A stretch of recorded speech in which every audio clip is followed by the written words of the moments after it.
Welcome to आपके अपने YouTube channel पे। आज पढ़ेंगे नदियों से संबंधित महत्वपूर्ण फैक्ट्स।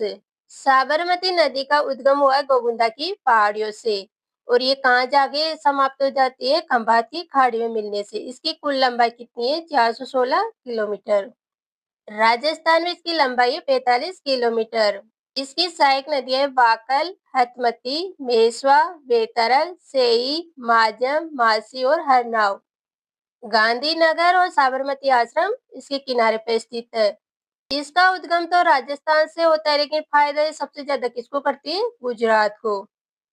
इसका मुख्य पर्वत क्षेत्र तो कौन सा है? उदयपुर। आंशिक पर्वत क्षेत्र कौन सा है? सिरोही। सेई नदी का उद्गम होता है पादराला गांव उदयपुर में और ये कहाँ जाके समाप्त हो जाती है? गुजरात में साबरमती में मिलने से। इस पे कौन सा बांध बना हुआ है? सेई बांध, जो कहाँ बना हुआ है? उदयपुर में। इस बांध का मुख्य उद्देश्य क्या है? जवाई बांध में पानी की पूर्ति करना। वाकर नदी का उद्गम होता है फुलवारी किनाल उदयपुर में। इसकी सहायक नदियां कौन कौन सी है? मानसी और पारवी। मानसी वाकल परियोजना कहाँ पर है? उदयपुर में। यह राजस्थान सरकार और हिंदुस्तान जिंक लिमिटेड की संयुक्त परियोजना। राजस्थान का कितना योगदान है? 70% और हिंदुस्तान जिंक लिमिटेड का कितना योगदान है? 30%। वात्रक या वेत्रक नदी, इसका उद्गम कहाँ होता है? डूंगरपुर के समीप की पहाड़ियों से और ये कहाँ जाके समाप्त हो जाती है? धौलका में साबरमती में मिलने से। ये गुजरात में कहाँ से प्रवेश करती है? मेघराज तालुका से।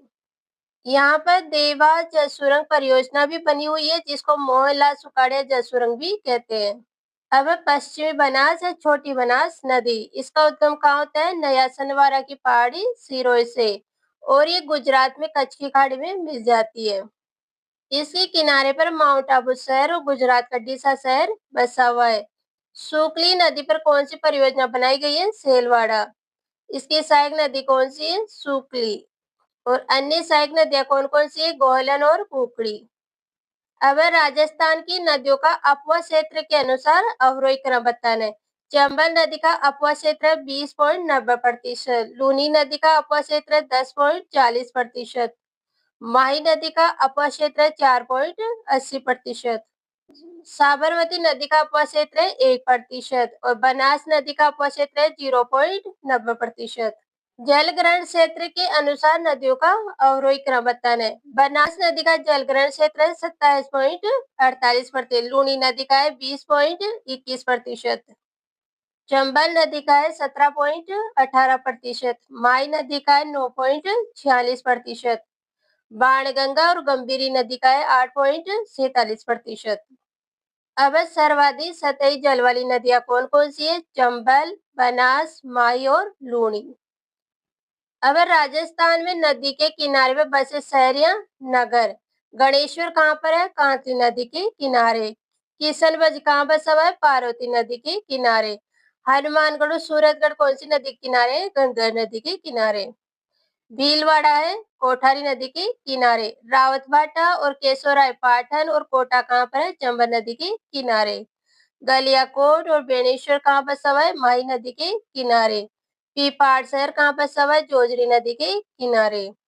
झालावाड़ है काली सिंध नदी के किनारे। गुलाबपुर आसिंद है खारी नदी के किनारे। विजयनगर जो ब्यावर में पड़ता है, ये कहाँ पर है? खारी नदी के किनारे। नाथ द्वारा, मातकुंडिया और टोका है बनास नदी के किनारे।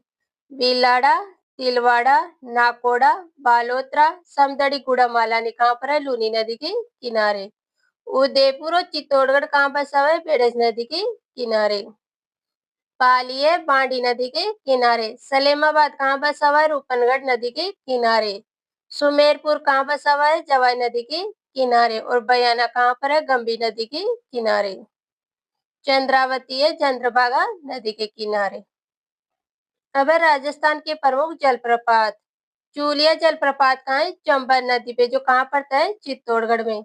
मेनार जलप्रपात कहाँ है? भीलवाड़ा में, जो कहाँ है? मेनार नदी पर। भीमला जलप्रपात कहाँ बना हुआ है? बूंदी में, कहाँ पर? मांगली नदी पर। धीर जलप्रपात कहाँ बना हुआ है? भरतपुर में, काकुंड नदी पर। भीलबेरी झरना कहाँ पर है? पाली में। अरना झरना कहाँ है? जोधपुर में। और दमोह झरना कहाँ है? धौलपुर में। अब नदियों पर स्थित प्रमुख दुर्ग। गागरोन कहाँ पर है? काली सिंध और आओ नदियों के संगम पर। चित्तौड़गढ़ कहाँ बसा हुआ है? गंभीरी और बेड़ज नदी के संगम पर। मनोहर थाना कहाँ बसा हुआ है? परवन और कालीखोह के संगम पर। बेसरोडगढ़ दुर्ग कहाँ बना हुआ है? चंबल और बामनी नदी के संगम पर। भटनेर दुर्ग कहाँ बना हुआ है? गगन नदी के किनारे। शेरगढ़ कहाँ बना हुआ है? परवन नदी के किनारे। गढ़ पैलेस कहाँ बना हुआ है? चंबल नदी के किनारे। अब नदियों के किनारे बसी हुई प्रमुख सभ्यताएं। तिलवाड़ा सभ्यता कहाँ पर है? लूनी नदी के किनारे। आहड़ सभ्यता कहाँ पर है? बेडज नदी के किनारे। नगरी कहाँ पर है? बेडज नदी के किनारे। कालीबंगा, पीलीबंगा और रंगमहल सभ्यता कहाँ विकसित हुई? गगन नदी के किनारे। गणेश्वर सभ्यता कहाँ है? कांतली नदी के किनारे। गिलुंड सभ्यता कहाँ पर है? बनास नदी के किनारे। नोए सभ्यता कहाँ विकसित हुई? रूपारे नदी के किनारे। जोधपुरा सभ्यता कहाँ विकसित हुई? सावी नदी के किनारे। और बागोर सभ्यता कहाँ पर है? कोठारी नदी के किनारे। बेरार सभ्यता कहाँ पर है? बाणगंगा नदी के किनारे। अब नदियों के निकट स्थित अभ्यारण्य। फुलवारी की नाल अभ्यारण्य कहाँ है? मानसी वाकर नदी के पास। शेरगढ़ अभ्यारण्य कहाँ पर है? परवन नदी के। बस्सी अभ्यारण्य कहाँ है? ओरे और बामनी नदी के उद्गम स्थल पर। राष्ट्रीय चंबल घड़ियाल अभ्यारण्य कहाँ है? चंबल नदी पर। जवाहर सागर अभ्यारण्य कहाँ पर है? चंबल नदी पर। बेसरोडगढ़ चित्तौड़गढ़ अभ्यारण्य कहाँ पर है? चंबल और बामनी नदी के संगम पर। वे जिले जिनमें कोई भी नदियां नहीं बहती है या नहीं है। पहला बीकानेर, दूसरा चूरू, तीसरा फलौदी और चौथा जोधपुर। आई होप आपको अच्छे से समझ में आएगा, तो प्लीज चैनल को लाइक शेयर और सब्सक्राइब करें। Thank you.